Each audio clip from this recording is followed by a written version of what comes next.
in terms of affirmative messaging, it always resolves down to the culture war at long last. How do you stay out of that minefield? Well, I've always had two simple rules for political communications. Sometimes we overthink this stuff. My two rules are be yourself and tell the truth. And Yeah. I've found a lot of success with doing those two simple Mhm. things. So my faith is central to who I am. It's why I'm in public service, not just in elected office. I started my public service career as a Right. middle school teacher on the west side Mhm. of San Antonio. And I signed up to do that difficult job because I am called to love my neighbors, especially the least of these. And so I'm not going to shy away from that part of my life. I have to be who I am, whether that rubs people the wrong way in my own party, or causes people to be upset on the other side. I've got to be honest about why I'm in this Right. and why I'm running. That said, I'm very cognizant of how organized religion has hurt a lot of people, and people have a lot of Sure. religious trauma, religious baggage, and I want to be sensitive to that. And I try to be very inclusive in how I talk about this, to include other faiths, to include my agnostic and atheist friends, Mhm. because at the end of the day, there are a lot of agnostics and atheists who are more Christ-like Sure. than Christian politicians in this country.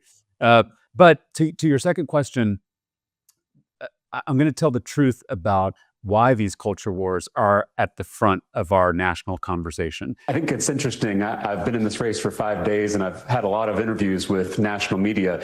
No one's ever asked me about the cost of housing. No one's asked me about the cost of prescription drugs. No one's asked me about the cost of childcare. The only thing the media wants to ask me about are trans athletes. And so what I would say is that the only minority destroying this country is the billionaires. Trans people are 1% of the population. Undocumented people are 1% of the population. Muslims are 1% of the population. We are all focused on the wrong 1%. Trans people aren't taking away our health care. Undocumented people aren't defunding our schools. Muslims aren't cutting taxes for themselves and their rich friends. It's the billionaires and their puppet politicians. And so we need not only the media, but all of us to focus on the real problem at hand.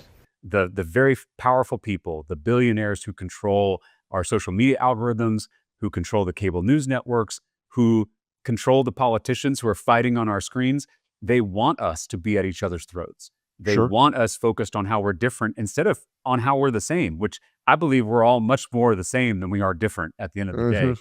And so I'm going to call that out. I believe in treating voters like they're adults. I believe in shooting straight with them. And I think they are sophisticated enough to understand how they're being played. And so I'm going to be very honest about that. I started in our launch video talking about how we're Mhm. being divided by the people at the top. And I'm going to continue to call that out when they try to push culture war fights on all of us.